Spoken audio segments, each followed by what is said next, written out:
Welcome to the Folk Music Academy.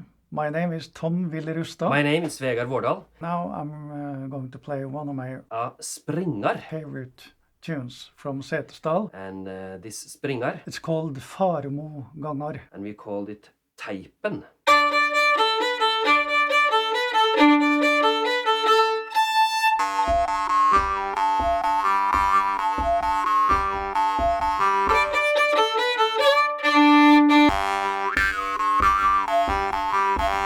One, two, three, four, five, six. 1, 2, 3, 4, 5, 6.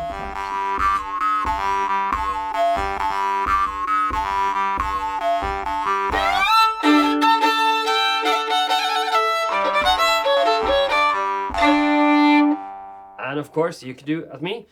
Find your own variations, use your own ornaments, and maybe you find something else in the melody also. And Welcome to the Folk Music Academy. Folk Music Academy. To the Folk Music Academy. My name is Jens Linnell. Olof Johansson. Antti Järvelä. Johanne Flotter. Markus Räsänen. Olav Mjälva. Astrid Surheim. Harald Haugård. Lena Jonsson. Ottar Kåsa. The Folk Music Academy.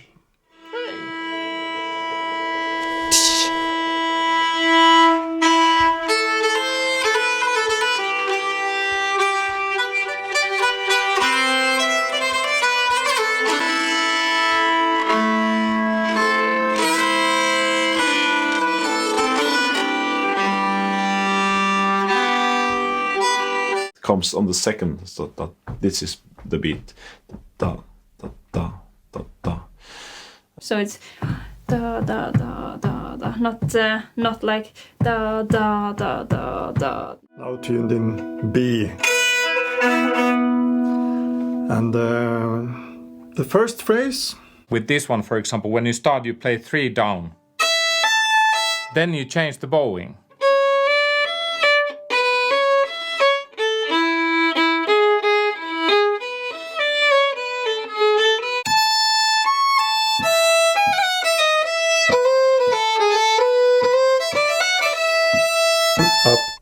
Up, down, up, down, up, down, up.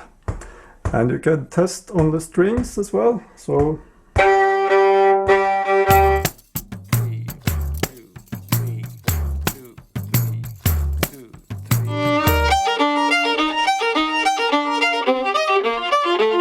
And there are already tons of videos on the site, and we will add at least one each week.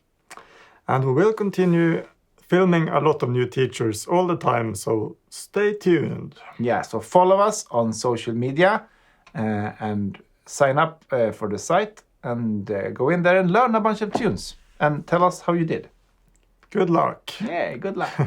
Traditional music is not something that you should put into a museum and preserve it as it was played 100 or 200 years ago.